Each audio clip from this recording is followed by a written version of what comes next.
कुछ पाने के लिए कुछ खोना पड़ता है, दर्द तो सहना पड़ता है। दोस्तों, मूर्खों की सबसे बड़ी निशानी कि वो खुद कुछ नहीं बदलते और वो एक्सपेक्ट करते हैं कि उनके हालात बदले। ज़िंदगी की सबसे बड़ी सीख, अगर जब तक आप अपने आप को नहीं बदलोगे तब तक कुछ नहीं बदलेगा। अगर आप अपने हालात बदलना चाहते हो तो आप सबसे पहले अपने आप को बदलिए। और मज़े की बात यह है कि कोई भी इंसान किसी भी चीज़ को लेकर किसी भी तरह का कोई भी कॉम्प्रोमाइज़ नहीं करना चाहता है, नहीं करना चाहता। और कोई भी इंसान सब्ज़ी मंडियों में जाकर 2-2 रुपए के लिए चिक-चिक नहीं करना चाहता। हर इंसान चाहता है कि उसे जो भी चीज़ पसंद आ जाए वो चीज़ उसकी हो जाए। सो प्लीज़ आप अपने कंफर्ट जोन से बाहर निकलिए। आपसे जितना होता है आप उतना करिए। कोई भी ज़रूरत नहीं है पहाड़ पर चढ़ने की। आप एक छोटा सा रास्ता बना के भी आप जा सकते हो। So you just start what you want. I know बहुत सारी ऐसी सिचुएशंस होती हैं जैसे लगता है कि अब तो गिव अप हो जाएगा, रुक जाऊँगा, लेकिन नहीं रुकना है आपको, क्योंकि कुछ पाने के लिए कुछ खोना पड़ता है, दर्द तो सहना पड़ता है। जैसे शार्क अगर तैरना छोड़ दे तो उसकी वहीं पर मौत हो जाती है, लेकिन अगर आप अपनी ज़िंदगी में रुक जाओगे तो मौत तो नहीं होगी, लेकिन क्या होगा वो आप समझ सकते हो। ठीक है। So good evening everyone, welcome to SK easy chemistry. अगर आप इस चैनल में नए हो तो please don't forget to like, share and subscribe. So हमने प्रीवियस वीडियो में पढ़ा था कॉम्प्लेक्स नंबर और क्या पढ़ा था, डिफरेंशियल इक्वेशन पढ़ा था। तो आज हम पढ़ेंगे कुछ फॉर्मूला पढ़ेंगे, ठीक है, इंटीग्रेशन और डिफरेंशिएशन का, फिर उस पर कुछ क्वेश्चंस करेंगे, ठीक है। इसके बाद हम ऑपरेटर, कॉम्यूटेटर्स पढ़ेंगे, ठीक है। तो स्टार्ट करते हैं।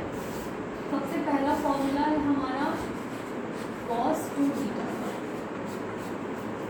1 माइनस 2 साइन स्क्वायर थीटा, ठीक है। और एक फॉर्मूला क्या होता है 2 cos स्क्वायर थीटा माइनस 1, और होता है cos square theta minus sine square theta, ठीक है। और क्या फॉर्मूला होता है sine 2 theta is equal to 2 sine theta cos theta. Integration में कॉस थीटा की वैल्यू क्या होती है साइन थीटा। अगर इंटीग्रेशन में साइन थीटा आ जाएगा तो फॉर्मूला क्या हो जाएगा माइनस कॉस थीटा। जैसे इंटीग्रेशन में अगर साइन थीटा आ जाता है तो क्या होगा माइनस कॉस थीटा। तो आप एक ही वैल्यू याद कर लीजिए, integration cos theta is equal to sine theta. इसको मत याद करिए, अगर आ जाएगा ऐसा कुछ आएगा तो आप रिवर्स कर देना, ठीक है। और ये जिसको आता है तो आप प्लीज़ वीडियो स्किप भी कर सकते हैं अगर आपको लगेगा कि आपका टाइम वेस्ट हो रहा है, क्योंकि ये इनके लिए भी है जिनको नहीं आता है, वो बायो बैकग्राउंड से हैं तो उन्हें नहीं आता होगा। तो ये वीडियो उनके लिए है, अगर आपको भी नहीं आता है तो आप भी देख लीजिए। और ये हो गया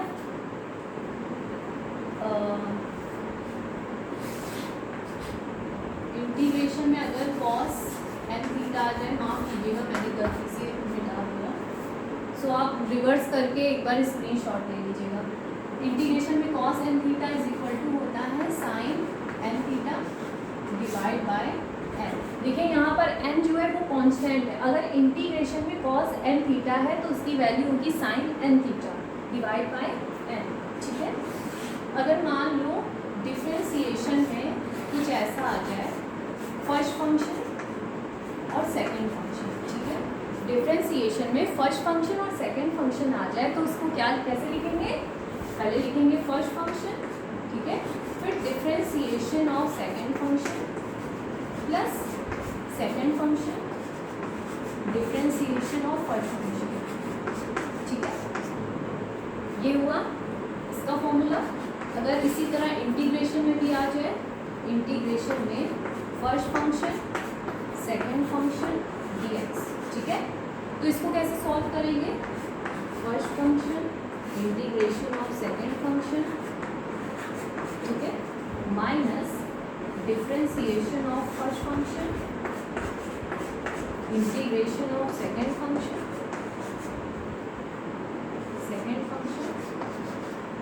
ठीक है, फिर पूरे का क्या कर, जो आंसर आएगा उसका क्या कर दोगे आप, इंटीग्रेशन। ठीक है, तो ये हमारा 6 तक फॉर्मूला हो गया है। इसके बाद देखो जैसे मान लो इंटीग्रेशन में 0 टू इन्फिनिटी लिमिट में हो और x की पावर n e की पावर माइनस ए एक्स इंटू डी एक्स है। इंटीग्रेशन में 0 टू इन्फिनिटी की लिमिट हो, x की पावर n e की पावर माइनस ए एक्स इंटू डी एक्स हो, तो इसको कैसे सॉल्व करेंगे? इंटीग्रेशन से सॉल्व कर सकते हैं बट बहुत लेंदी हो जाएगा, तो इसलिए हम इसको ऐसे भी सॉल्व कर सकते हैं। Gamma function n plus 1 upon a की पावर n प्लस 1। ठीक है, अब ये गामा फंक्शन क्या है वो हम अगले वीडियो में देखेंगे, या इसी वीडियो में भी देख सकते हैं। अगर ऐसा कोई क्वेश्चन आएगा तो हम गामा फंक्शन भी सॉल्व करेंगे कि क्या होता है गामा फंक्शन, यहाँ पर a क्या है, यहाँ पे n क्या है। ठीक है, अभी आप ये नोट कर लो।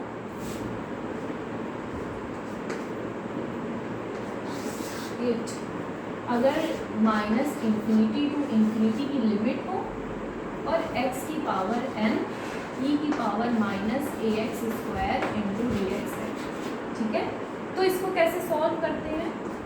इसको सॉल्व करते हैं gamma function n plus 1 divide by 2 upon a की power n plus 1 divide by 2। ठीक है, अगर यहाँ पे ये जो n है, ठीक है, n दो तरीके से हो सकता है, एक ऑड हो सकता है और एक इवन हो सकता है। ठीक है, ऑड मतलब 1 3 5 7, इवन मतलब 2 4 6 8 ऐसा कुछ हो सकता है। तो ऑड अगर हुआ, जैसे x की पावर 1 हो या x की पावर 3 या x की पावर 5 हो, तो उसका आंसर आपको डायरेक्ट 0 लिख देना है। उसका आंसर आपको क्या लिखना है? 0 लिख देना है। क्या कहा मैंने कि अगर x की पावर n और n क्या हो, ऑड हो, ऑड मतलब 1 3 5 7 ऐसा कुछ हो, तो आप आंसर डायरेक्ट 0 लिखो। अगर ऐसे आए तो कैसे आए? x की पावर n e की power minus A x square into D X with limit minus infinity to infinity. अगर n की वैल्यू क्या हो, इवन हो, तो आप इससे निकाल सकते हो। इस यहाँ पर भी गामा फंक्शन है, तो गामा फंक्शन हम जब क्वेश्चन करेंगे तो सॉल्व कर लेंगे। ठीक है, तो आप इसको लिख लीजिए, स्क्रीनशॉट ले लीजिए या लिख लीजिए। प्लीज़ नोटबुक और पेन ज़रूर लेके बैठिएगा। ठीक है, अब मैं मिटा रही हूँ।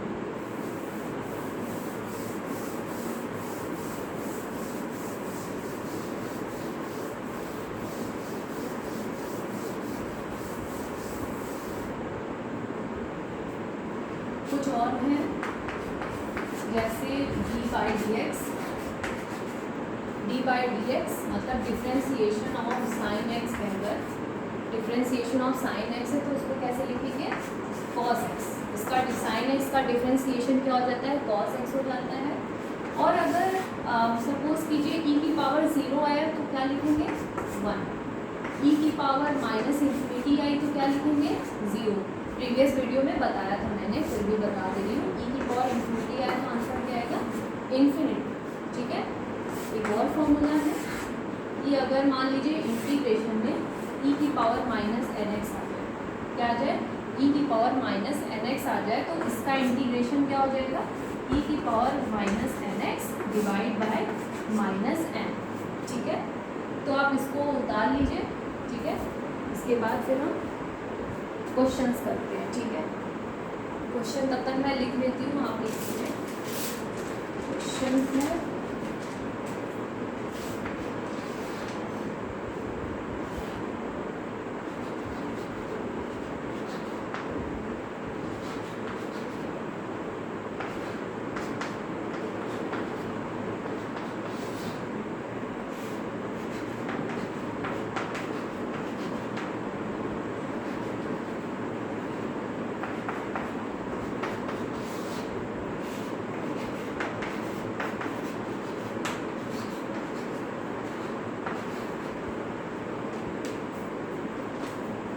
ऐसे रब कर रही हूँ। चलिए सबसे पहले हम क्वेश्चन करते हैं। क्या है? Integration of cos square x D x और लिमिट क्या है? 0 to पाई बाई 2। हमने पहले ही पढ़ा था कि cos 2x is equal to क्या होता है 2 cos स्क्वायर x माइनस 1 होता है। am I right? ठीक है, तो देखो ये -1 अगर इधर लेते आए क्या हो जाएगा cos 2x -1 इधर आएगा क्या हो जाएगा +1 हो जाएगा इज इक्वल टू इस साइड क्या बचेगा 2 cos स्क्वायर x। ठीक है, अब क्या है ये दो अगर यहाँ आ जाए तो क्या हो जाएगा cos 2x + 1 divide by 2 is equal to cos square x। So cos square x की वैल्यू आई। अब ये cos स्क्वायर x की वैल्यू यहाँ पर रख देंगे। ठीक है, तो विथ लिमिट 0 to π/2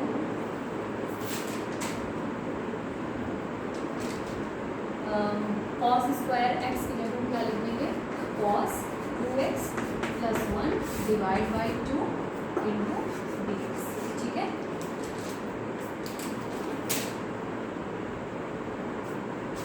देखिए जो डिवाइड बाय 2 है वो cos 2x के लिए भी है 1 के लिए भी है, तो 1/2 क्या लिख सकते हैं कॉमन ले सकते हैं, क्योंकि 1/2 क्या है कांस्टेंट है, तो कांस्टेंट का इंटीग्रेशन तो होता नहीं है, तो कांस्टेंट हम बाहर निकाल लेते हैं। जैसे यहाँ पर क्या लिख देंगे 1/2 फिर इंटीग्रेशन में 0 to π/2। ठीक है, क्या आ जाएगा यहाँ पे cos 2x + 1 और यहाँ पर क्या लिखेंगे इंटू dx। ठीक है, इसके बाद देखिए 1/2 एज सच लिख देंगे 1/2 इंटीग्रेशन में 0 to π/2। ठीक है, cos 2x देखो ये बीच में क्या लगा है प्लस और यहाँ ब्रैकेट के बाद क्या है dx, मतलब एक बार इसका मल्टीप्लाई इससे करोगे और एक बार इसका मल्टीप्लाई इससे होगा। ठीक है, तो क्या हो जाएगा यहाँ पे cos 2x फिर बीच में क्या लगा है प्लस लगा है, तो यहाँ पर लिखेंगे प्लस फिर इंटीग्रेशन इसका मल्टीप्लाई जब इससे होगा क्या हो जाएगा 1 dx और यहाँ से 0 to π/2। ठीक है,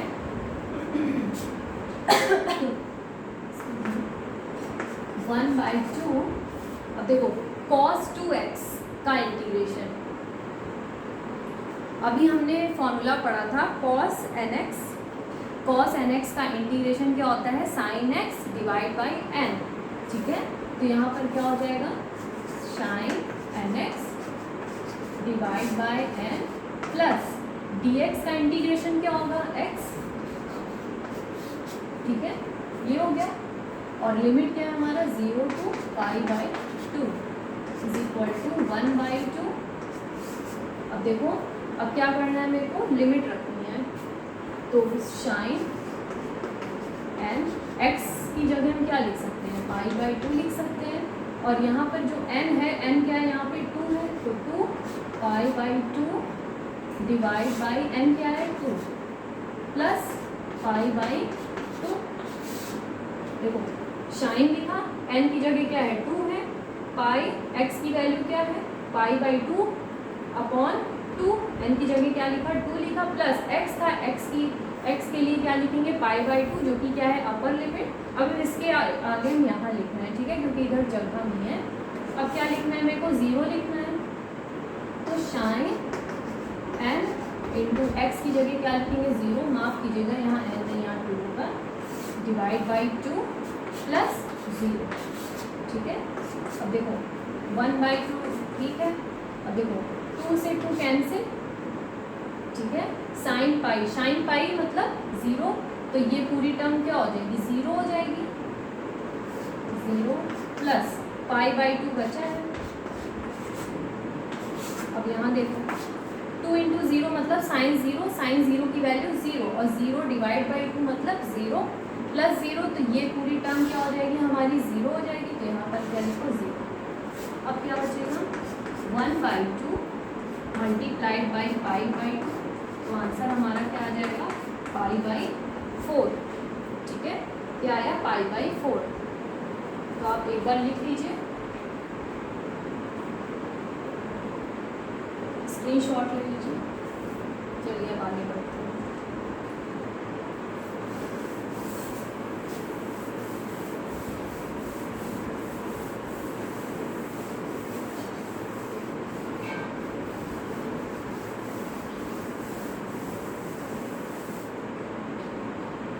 नेक्स्ट क्वेश्चन करते हैं। इंटीग्रेशन में x sin x into D x और लिमिट है 0 to पाई। ठीक है, अब देखो x, अब देखिए एक चीज जान लीजिए,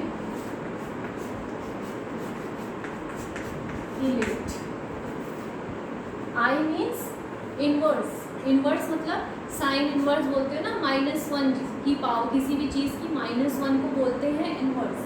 इनवर्स लॉगरिथम मतलब log, A for arithmetic, arithmetic में हम एक्स वाई जेड लेंगे, टी मतलब ट्रिग्नोमेट्रिक, ई मतलब एक्सपोनेंशियल। ठीक है, अब ये क्या है, हमारा फर्स्ट फंक्शन का ऑर्डर है। ठीक है, तो यहाँ पर सबसे पहले किसकी वैल्यू होगी, मतलब इनमें से कोई दो हो तो उनमें से हम फर्स्ट फंक्शन किसको माने। तो अगर मान लो ये दोनों आता है तो फर्स्ट फंक्शन हम मानेंगे आई को और एल को मानेंगे सेकंड फंक्शन। अगर ए और टी आता है तो फर्स्ट फंक्शन हम मानेंगे ए को और टी मानेंगे हम सेकंड फंक्शन। जैसे ए क्या है, एक्स है, और ट्रिग्नोमेट्री के लिए यहाँ क्या है, sine x.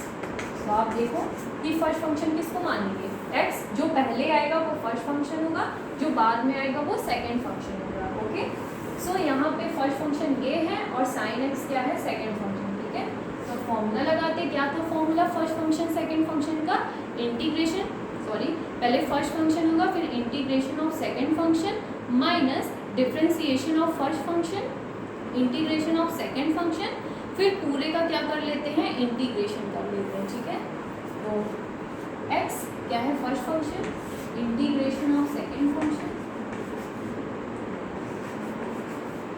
0 to pi minus differentiation of first function, integration of second function, फिर क्या करते हैं, पूरे का क्या करते हैं, इंटीग्रेशन करते हैं। ठीक है,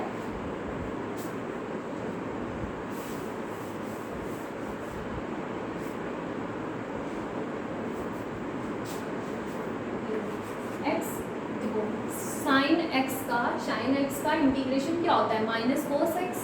अभी फॉर्मूला बताया था ना, इंटीग्रेशन कॉस एक्स होता है साइन एक्स, तो इंटीग्रेशन ऑफ साइन एक्स क्या हो जाएगा, माइनस कॉस एक्स हो जाएगा। तो यहाँ क्या लिखेंगे, माइनस कॉस एक्स, और लिमिट क्या होगी हमारी 0 to पाई माइनस, अब देखो ये डी एक्स है, ये डी एक्स कैंसिल हो जाएगा। ठीक है, क्या बचा, integration of sine x, integration of sine x क्या है, माइनस कॉस एक्स, तो यहाँ भी क्या आ जाएगा, माइनस कॉस एक्स। ठीक है, अब देखो ये इंटीग्रेशन तो सॉल्व हो गया, अभी ये इंटीग्रेशन बचा है, यहाँ लिखोगे इंटीग्रेशन और यहाँ पे dx। ठीक है, x minus cos x 0 to pi limit, यहाँ पर भी क्या होगी 0 to पाई लिमिट। अब देखो ये माइनस और ये माइनस क्या हो जाएगा, प्लस हो जाएगा, तो यहाँ लिख लो प्लस इंटीग्रेशन कॉस एक्स और लिमिट 0 to पाई dx। ठीक है, अब क्या लिख सकते हैं, cos minus cos x 0 to pi plus cos x का इंटीग्रेशन साइन एक्स, और यहाँ पर क्या हो जाएगी लिमिट 0 to पाई। ठीक है, अब क्या करते हैं, वैल्यू पुट करते हैं, अपर लिमिट क्या है हमारी पाई है, तो एक्स के जरिए क्या लिखेंगे, pi minus cos pi plus sine pi.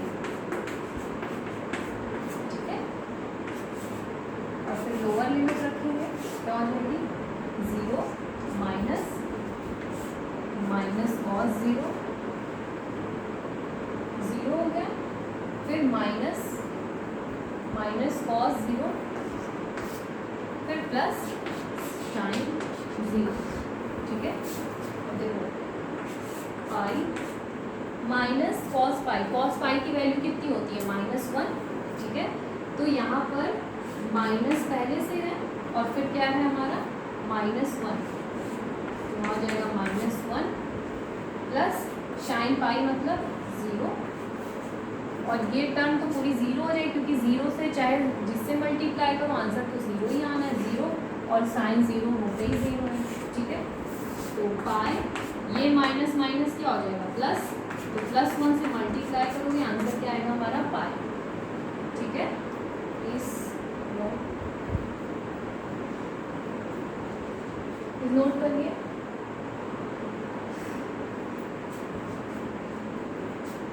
रब कर रही हूँ।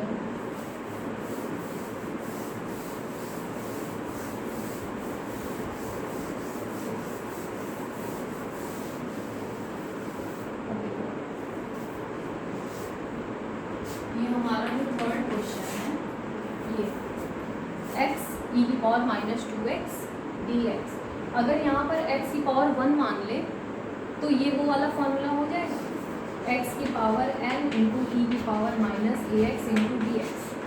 यहाँ पर n की जगह क्या लिख सकते हैं, 1 लिख सकते हैं, और a की जगह क्या लिख सकते हैं, 2।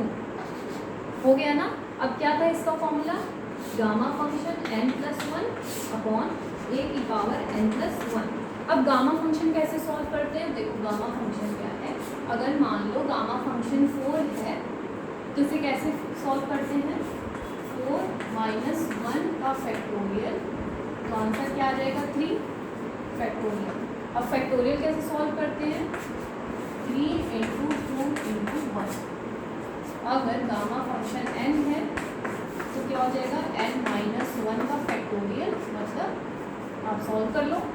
अगर गामा फंक्शन हमें 8 का निकालना है तो कैसे होगा, 8 - 1 का फैक्टोरियल मतलब 7 फैक्टोरियल। 7 फैक्टोरियल कैसे सॉल्व करते हैं, 7 × 6 × 5 × 4 × 3 मल्टीप्लाई बाई 2 × 1।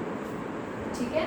अगर गामा फंक्शन मेरे पास 10 का है तो कैसे सॉल्व करेंगे, 10 - 1 का फैक्टोरियल क्या आएगा, 9 फैक्टोरियल। 9 फैक्टोरियल मतलब 9 × 8 × 7 6 × 5 × 4 × 3 × 2 × 1। ठीक है, तो ऐसे सॉल्व करेंगे। अब और ये वाला क्वेश्चन सॉल्व करते हैं। क्या था, x की पावर 1 e की पावर -2x dx, लिमिट क्या है, 0 to ∞।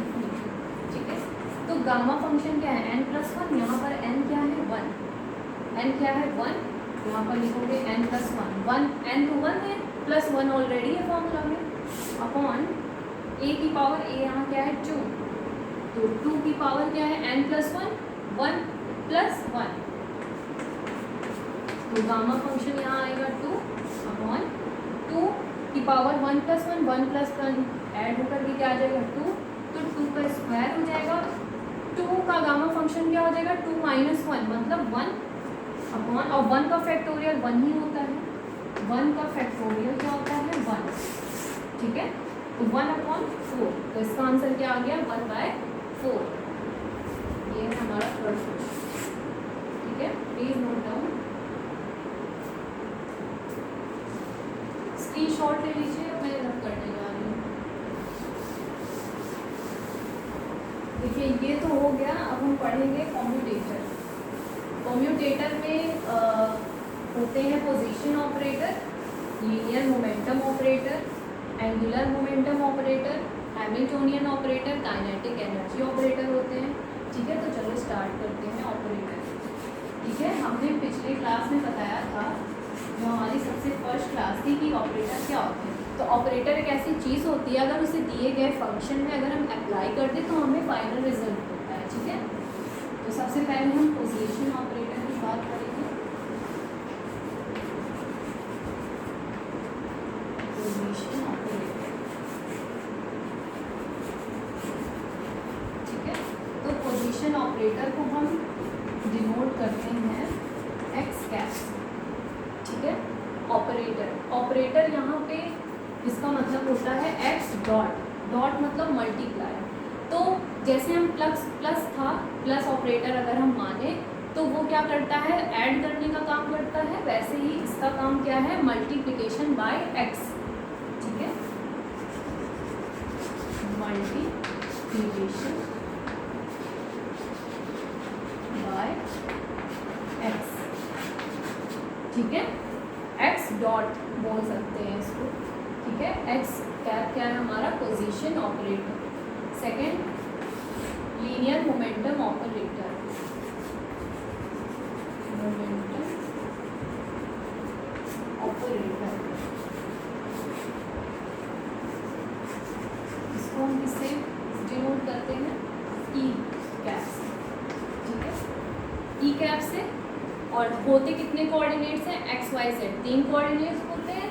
तो अगर पी एक्स के लिए अगर हम मोमेंटम ऑपरेटर लिखें तो देखो, जैसे एक्स ऑपरेटर का मतलब था मल्टीप्लिकेशन बाय एक्स, ठीक है, तो वैसे ही पी एक्स का मतलब होता है minus iota H cross D by D x, ठीक है। अगर पी वाई के लिए लिखें, पी वाई के लिए होता है minus iota H cross D by D Y, ठीक है। डी जेड के लिए क्या लिख सकते हैं, minus iota H cross D by D Z, ठीक है। अब हम टोटल मोमेंटम ऑपरेटर अगर निकालें, P cap is equal to क्या होगा, P X plus P Y plus P Z, okay. P X क्या लिखेंगे, minus iota H cross D by D X plus P Y के लिए क्या आया, minus iota H cross D by D Y plus minus iota H cross D by D Z. ये किसके लिए आया, पी जेड के लिए, ठीक है। तो ये हमारा क्या है, टोटल लीनियर मोमेंटम ऑपरेटर, ठीक है।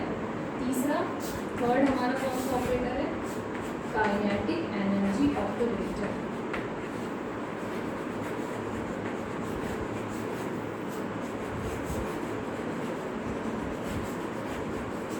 जिसे हम इससे डिनोट करते हैं के कैप से, ओके। सो आप जानते हो, यू नो कि काइनेटिक एनर्जी की वैल्यू होती है हाफ एम वी स्क्वायर, ठीक है। हाफ एम वी स्क्वायर होती है,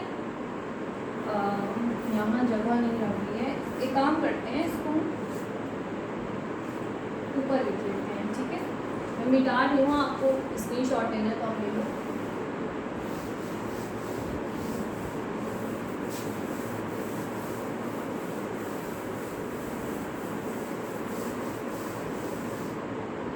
देखिए, तीसरा हमारा क्या था, काइनेटिक एनर्जी ऑपरेटर, ठीक है। तो हमने काइनेटिक एनर्जी का फॉर्मूला क्या लिखा था, हाफ एम वी स्क्वायर, ठीक है। अगर हम न्यूमरेटर और डिनोमिनेटर में m से मल्टीप्लाई कर दें तो हम क्या लिख सकेंगे, half M square V square upon M, ठीक है। यू नो मोमेंटम बराबर क्या होता है, M P, P is equal to क्या होता है, एम पी। तो पी स्क्वायर बराबर क्या हो जाएगा, अगर हम दोनों साइड क्या कर दें, स्क्वायर ले लें, तो P square is equal to M square B square, तो पी स्क्वायर लिख लो, क्या हो जाएगा यहाँ पे, पी स्क्वायर अपॉन 2m लिख सकते हैं। एम स्क्वायर बी स्क्वायर की जगह क्या लिखा हमने, पी स्क्वायर लिख दिया upon 2m, okay. So kinetic energy का ये फॉर्मूला होगा, ठीक है। तो यहाँ पर लिखो काइनेटिक एनर्जी बराबर पी स्क्वायर अपॉन 2m, ठीक है। अब काइनेटिक एनर्जी अगर हम एक्स एक्सिस के लिए kinetic energy operator, you know कि मोमेंटम की वैल्यू कितनी होती है, minus iota H cross D by D x, यहाँ लिख लो minus iota H cross D by D x का होल स्क्वायर अपॉन 2m, हो गया। अब देखो, माइनस पहले से लगा है, माइनस का स्क्वायर करोगे क्या आएगा, प्लस आएगा। अब क्या है, आयोटा स्क्वायर भी होगा, iota square H cross square B square upon D X square upon 2m, होगा कि नहीं होगा, होगा। अब आई की वैल्यू क्या बताई थी, अंडर रूट माइनस 1, तो अंडर रूट माइनस 1 का अगर हम स्क्वायर करेंगे तो क्या आएगा, H cross square D square upon D X square upon 2m, ठीक है। अब अंडर रूट माइनस 1 का अगर हम स्क्वायर करते हैं तो रूट तो हट जाएगा, क्या बचेगा, -1। अब -1 का मल्टीप्लाई से हो जाएगा तो केवल माइनस साइन में आएगा, 1 तो लिखते नहीं है। तो यहाँ पर इसको सॉल्व करने के बाद आएगा minus H cross square upon 2m B square upon D X square, ठीक है। ये काइनेटिक एनर्जी ऑपरेटर का फॉर्मूला आया है एक्स एक्सिस में, ठीक है। वाई एक्सिस में क्या होगा, के वाई ऑपरेटर की वैल्यू अगर हम निकालते हैं minus H cross square upon 2m D square upon D Y square. ये वाई एक्सिस के लिए आया, जेड एक्सिस के लिए क्या लिखेंगे, K Z operator is equal to minus H cross square upon 2m D square upon D Z square. ठीक है, ये हमारा ये किसके लिए हुआ, के एक्स के लिए, के वाई के लिए और के जेड के लिए। ठीक है, तो अगर हम टोटल काइनेटिक एनर्जी ऑपरेटर लिखेंगे तो कैसे होगा, K X plus K Y plus K Z. ठीक है, तो K operator is equal to K X मतलब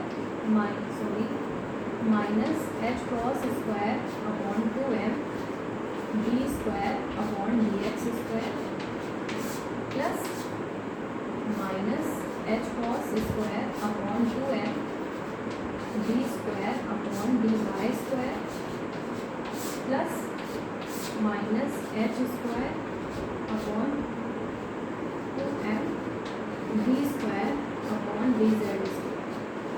ठीक है, ये हमारा आया काइनेटिक एनर्जी ऑपरेटर का फॉर्मूला। ठीक है, प्लीज़ स्क्रीनशॉट ले लीजिए आप लोग या पॉज करके लिख लीजिए, फिर रब कर लीजिए।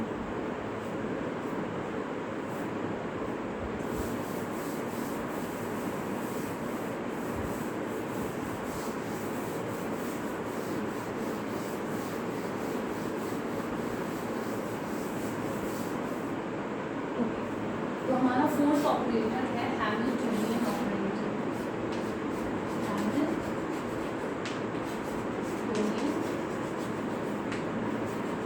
ऑपरेटर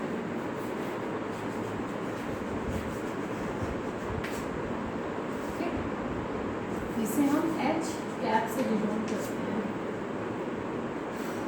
तो हैमिल्टनियन ऑपरेटर मतलब क्या बताया था हमने, Hamiltonian operator means total energy. Total energy मतलब काइनेटिक एनर्जी ऑपरेटर और पोटेंशियल एनर्जी ऑपरेटर। ठीक है, पोटेंशियल एनर्जी ऑपरेटर। ठीक है, तो अगर हम एक्स एक्सिस की बात करें तो एच एक्स बराबर क्या आएगा, काइनेटिक एनर्जी ऑपरेटर की वैल्यू एक्स एक्सिस में क्या आएगी, minus H cross square upon 2m D square upon D X square. ठीक है, plus B X. H Y की बात करें minus H cross square upon 2m D square upon D Y square plus potential energy Y on Y axis. Potential energy at Y axis H Z minus H cross square upon 2m D square upon D Z square plus potential energy eight Z axis. ठीक है, तो ऐसे ही total Hamiltonian operator भी निकल जाएगा, h x plus h y. H operator बराबर h x plus h y plus h Z.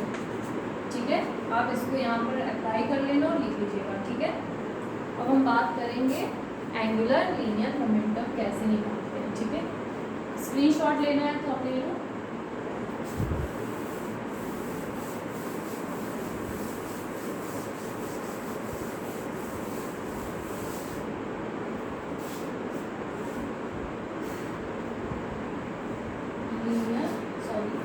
Angular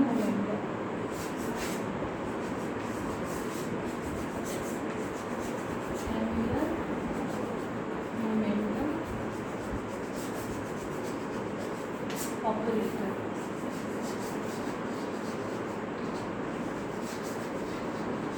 जिसे हम एल कैप से डिनोट करते हैं। ठीक है, so L cap is equal to होता है आर कैप क्रॉस पी। यहाँ पर आर क्या है हमारा, पोजीशन पोजीशन, पी क्या है हमारा मोमेंटम, मोमेंटम कौन सा मोमेंटम है यहाँ पे, लीनियर मोमेंटम, और यहाँ पर क्या है एंगुलर मोमेंटम, ठीक है।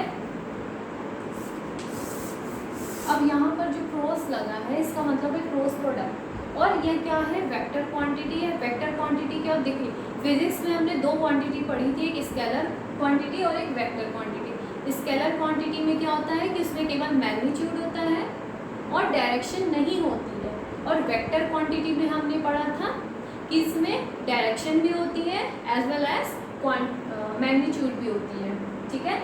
और वेक्टर क्वांटिटी में भी दो पढ़ा था, एक डॉट प्रोडक्ट और एक क्रॉस प्रोडक्ट। तो ये क्या है हमारा क्रॉस प्रोडक्ट है। अब चलो देखते हैं कि क्रॉस प्रोडक्ट हम निकालते कैसे हैं, ठीक है। पोजीशन क्या है, आर क्या, ठीक है। तो पोजीशन को हमने किससे यूज़ किया था, एक्स वाई जेड से। तीन कोऑर्डिनेट्स की बात करनी तो एक्स वाई जेड होंगे, ठीक है। तो यहाँ हो जाएगा एक्स वाई और जेड। और हम जब भी वेक्टर क्वांटिटी में क्रॉस प्रोडक्ट निकालते हैं तो हमेशा यहाँ पर क्या लेते हैं, आई कैप, जे कैप और के कैप, और यहाँ लगाते हैं 10, ठीक है। इसी तरह मोमेंटम के लिए भी लिख लो, p x p y P z लिखेंगे, ठीक है। और आई कैप जे कैप भी लिखते हैं, आई कैप जे कैप के कैप। ये इसकी हेल्प से हम क्या निकालते हैं, क्रॉस प्रोडक्ट, ठीक है। और ये हो गया। तो चलो हम स्टार्ट करते हैं। यहाँ लिखो आई कैप, जे कैप और के कैप, ठीक है। तो सबसे पहले यहाँ लिखो एक्स वाई जेड, और यहाँ पे पी एक्स पी वाई और पी जेड। तो इसको कैसे निकालेंगे, देखो सबसे पहले इसका मल्टीप्लाई इससे कर दो, क्या हो जाएगा, जब इसका मल्टीप्लाई इससे करेंगे तो आ जाएगा Y P Z, Y P Z आएगा। थोड़ा सा आप लिखूँ, वाई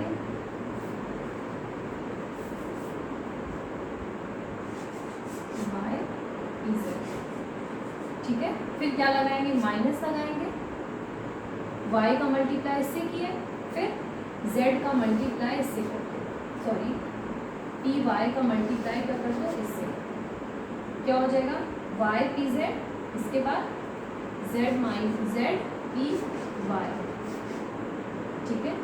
क्या करोगे, सबसे पहले y का मल्टीप्लाई पी जेड से करोगे, फिर z का मल्टीप्लाई पी वाई से, तो z पी वाई हो गया, ठीक है।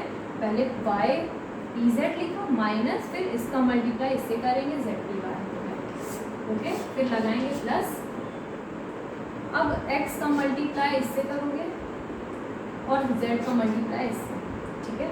तो z और px का अगर हम मल्टीप्लाई करेंगे तो यहाँ आएगा z px, और यहाँ लगाएंगे माइनस, और x का मल्टीप्लाई इससे करेंगे तो क्या हो जाएगा x p z, ठीक है। फिर प्लस, अब क्या करना है, इसका मल्टीप्लाई इससे करो और इसका मल्टीप्लाई इससे, पहले इसका मल्टीप्लाई कर लो, क्या हो जाएगा x P Y minus y P X, ठीक है। अब देखो एक चीज़ और याद करने का आसान तरीका, अगर मान लो ये आप भूल गए हो तो याद रखो कि एक बार इसका मल्टीप्लाई इससे कर लो, इसे y पी जेड कर लो, ठीक है। फिर माइनस लगा दो। अब देखो ये जो z है यहाँ लिख लो, और ये जो y है उसे पी वाई बना दो, ठीक है। क्या कहा मैंने, y पी जेड तो लिख लिया, फिर माइनस, अब ये जो पी जेड है तो पी जेड ना लिख करके केवल z लिखो, और जो यहाँ पर अकेला y है उसे पी वाई बना दो, ठीक है। फिर प्लस, अब देखो y के बाद क्या आता है, एक्स वाई जेड, y के बाद आता है z, ठीक है, z लिखा। अब z के बाद फिर से कैसे स्टार्ट होगा, देखो x y z, अब z के बाद क्या आएगा, फिर x आएगा, तो अब z के बाद क्या लिखो, पी एक्स लिख दो, ठीक है। माइनस, अब ये x यहाँ लिख दो, और ये z जो अकेला है उसे पी जेड के साथ लिख दो, ठीक है। प्लस, अब देखो z के बाद क्या आता है, यहाँ x आता है, x y z, फिर x y z, तो z के बाद क्या आया, x, तो इस z के बाद यहाँ पर x लिख दो, ठीक है। अब x के बाद क्या आता है, y, तो पी वाई लिख दो, माइनस, अब ये पी वाई यहाँ पर y अकेला लिख दो, ठीक है। अब ये जो x यहाँ पे अकेला है उसे क्या लिख दो, पी एक्स, ठीक है, अगर नहीं समझ में एक बार फिर से रिवर्स करना वीडियो और ध्यान से सुनना कि मैंने क्या कहा।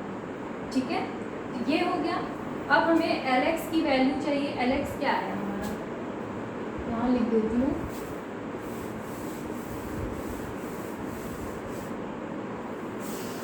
Lx क्या है हमारा, Lx की वैल्यू आई y ez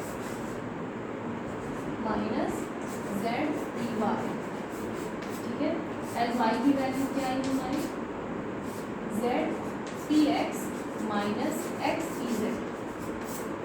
Lz की वैल्यू क्या आई, ये हमारा क्या है Lx, Ly और ये Lz है। ठीक है, Lz की वैल्यू कितनी है, x py minus y px।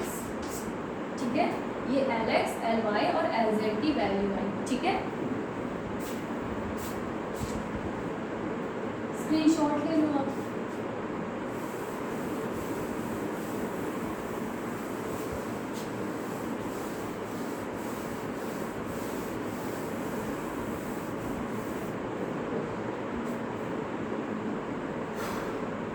आज हम स्टार्ट करते हैं कम्यूटेटर। ठीक है,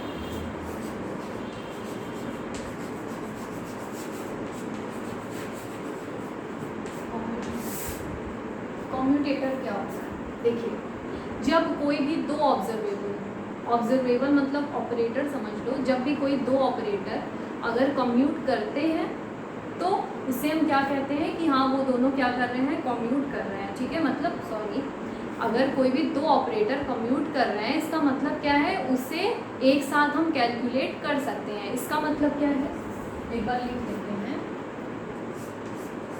इफ टू ऑपरेटर कम्यूट, ठीक है, they can calculate simultaneously, calculate simultaneously।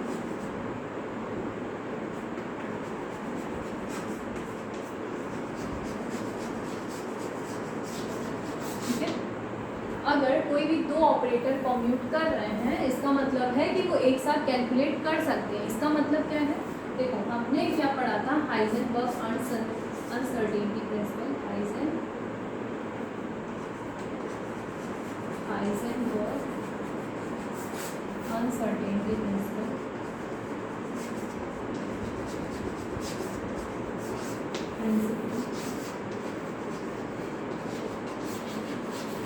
Heisenberg uncertainty principle में क्या पढ़ा था कि पोजीशन और मोमेंटम को एक साथ कैलकुलेट नहीं कर सकते। ठीक है, डेल्टा x और डेल्टा p को क्या करते हैं, एक साथ कैलकुलेट नहीं कर सकते हैं। उन्होंने ये भी बताया था कि कोई भी ऐसी चीज़ नहीं है, मतलब कि मोमेंटम और पोजीशन या एनर्जी और टाइम। ठीक है, तो मतलब ऑपरेटर बताया था कि कोई भी दो ऑपरेटर या दो ऑब्जर्वेबल हम एक साथ कैलकुलेट नहीं कर सकते हैं। अगर एक चीज़ कैलकुलेट कर लिया तो दूसरी चीज़ नहीं कर सकते।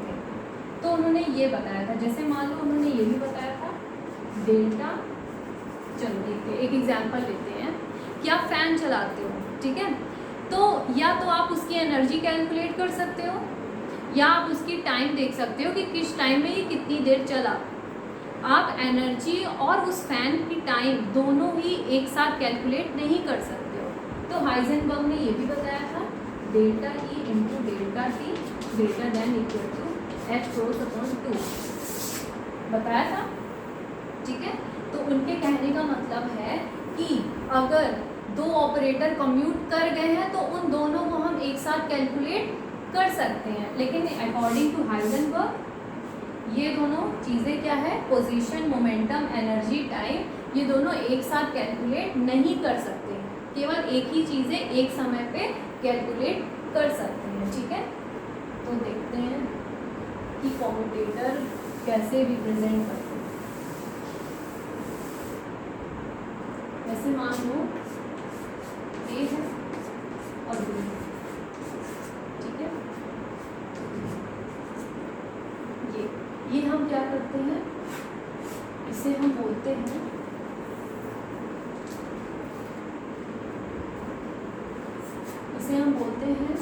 कॉम्यूटेशन। इसे क्या कहते हैं? कॉम्यूटेशन कहते हैं। इस कॉम्यूटेशन को हम लिखते कैसे हैं? कैसे सॉल्व करेंगे? A cap into B cap minus B cap into C cap. ठीक है, अगर देखो कॉम्यूट करना मतलब क्या है कि ये जो हमारा ए कैप है, A cap B cap minus B cap A cap, इसे सॉल्व करने पर अगर आंसर आ जाए जीरो, इन दोनों को सॉल्व करने पर अगर आंसर जीरो आता है, इसका मतलब है कि वो क्या कर रहे हैं? कॉम्यूट कर रहे हैं। और अगर मान लो जीरो नहीं आता है या जीरो आता है, जो भी आंसर आता है, जो भी हमारा आंसर आएगा उसे हम बोलते हैं कॉम्यूटेटर। क्या कहते हैं? कॉम्यूटेटर। ठीक है, जो भी आंसर आएगा हमारा उसे हम बोलेंगे कॉम्यूटेटर। ठीक है, तो A cap B cap minus B cap A cap क्या आना चाहिए? जीरो। अगर जीरो आता है मतलब क्या है कि वो कॉम्यूट कर रहा है, वो दोनों ऑपरेटर। ठीक है, चलो क्वेश्चंस करते हैं।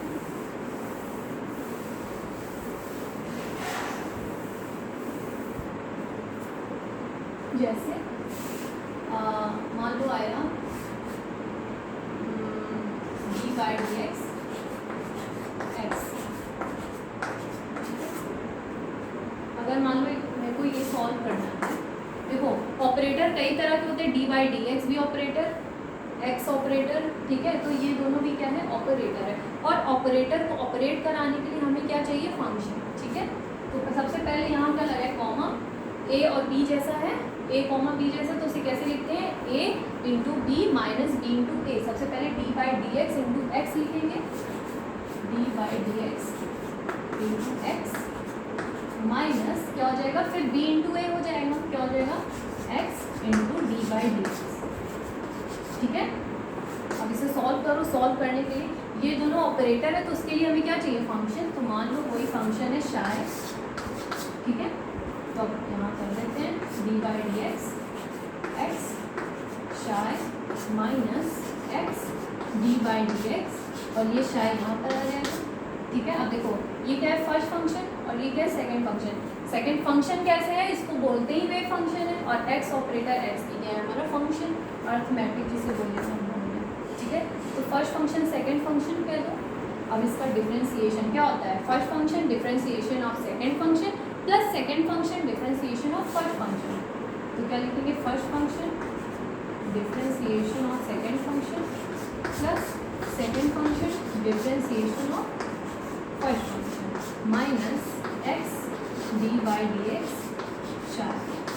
ठीक है, अब देखो शाय क्या ले लिए? कॉमन ले लो। क्या लिखेंगे? देखो डी एक्स कैंसिल, क्या बचेगा? X d by D X plus, देखो शाय बचा है ना, शाय कॉमन ले लिए, क्या आ जाएगा? यहाँ 1 आ जाएगा, और यहाँ minus x d by D x, और यहाँ क्या है? शाय। ठीक है, अब ये इससे कैंसिल हो गया, सेम था। आंसर क्या आया? शाय इंटू 1 इंटू शाय। और शाय देखो इस साइड क्या था?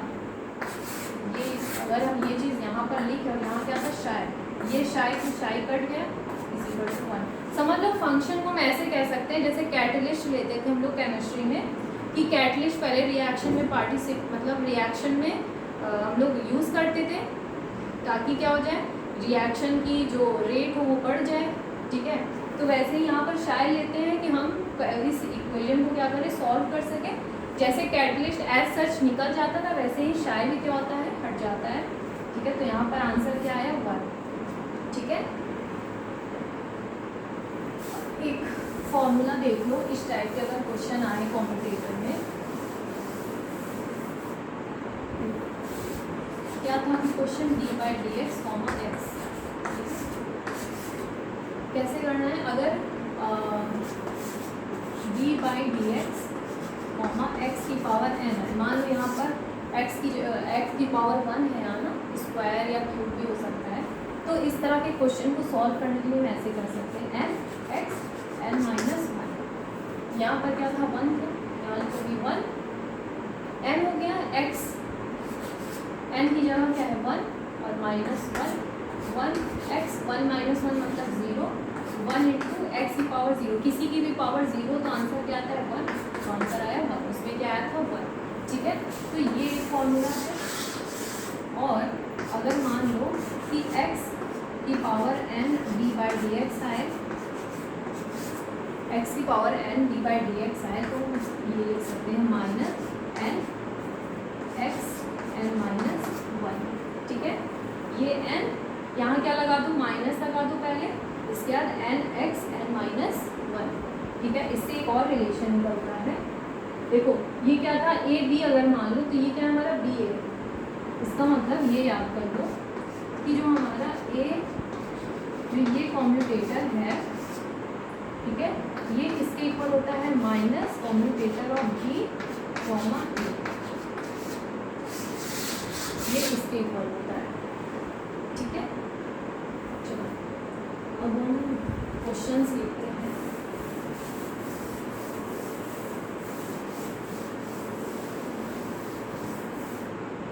एक दो क्वेश्चन कराऊंगी बाकी होमवर्क दूंगी और फिर उस क्वेश्चन का सोल्यूशन कल बताऊंगी ठीक है। सबसे पहले आप लिखो x, ठीक है। इसको कैसे सॉल्व करेंगे सबसे पहले क्या लिखते हैं x dx minus px x लिखूंगी ऐसे।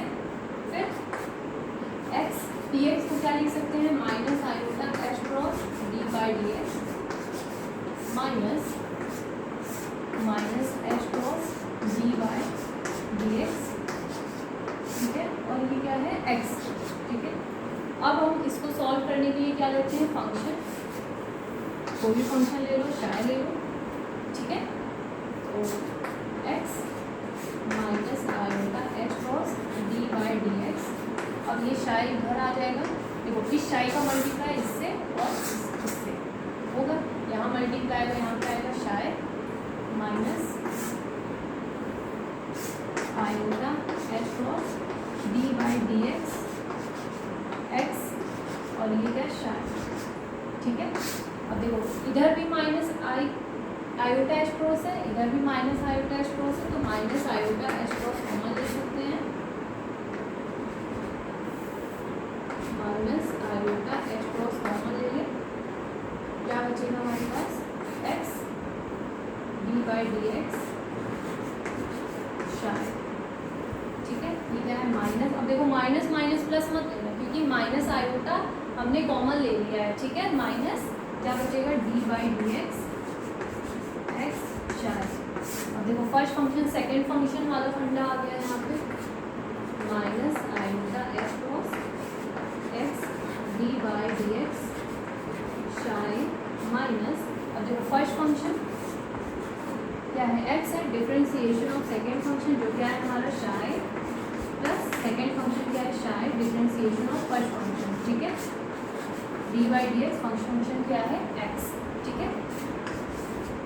अब इसका अंदर मल्टीप्लाई कर लो, मैं यहाँ लिख देती हूँ iota H plus x d/dx शाय माइनस x d/dx शाय, और यहाँ क्या होगा माइनस प्लस का माइनस, देखो यहाँ dx से dx कैंसिल, क्या बचेगा केवल शाय ठीक है। अब देखो ये प्लस में है और ये माइनस में, तो ये कैंसिल हुआ। और अब देखो सॉरी कैंसिल करने से पहले मेरे को क्या करना था शाय कॉमन लेना था ठीक है। सब में शाय है, आयोटा एच क्रॉस शाय कॉमन ले लिया। अब क्या बचेगा x d/dx minus x d/dx क्या है माइनस 1 ठीक है, माइनस 1। और हमने minus iota H cross common लिया था ठीक है। अब देखो ये और ये कैंसिल ठीक है, क्या बचा देखो ये शाय और ये शाय कैंसिल हो जाएगा, कैंसिल हो जाएगा ना।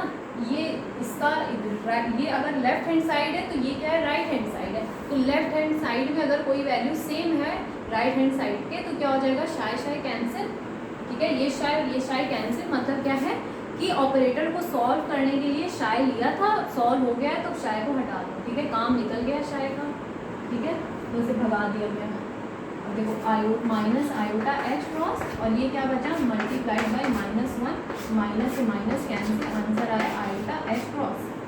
अब ये चीज़ याद कर लो, एक्स की वैल्यू क्या होनी चाहिए, आयोटा एच क्रॉस होगी, ठीक है, ये वैल्यू आप रट लो। इसके बाद आपको बार बार सॉल्व नहीं करना पड़ेगा, ठीक है, लेकिन आपको आना जरूर चाहिए, रट्टा नहीं लगा है। चलो कुछ क्वेश्चंस मैं लिख रही हूँ वो आप कल करके लाइएगा।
ये 4 क्वेश्चन करिए, बाकी और कल करवाऊंगी, ठीक है।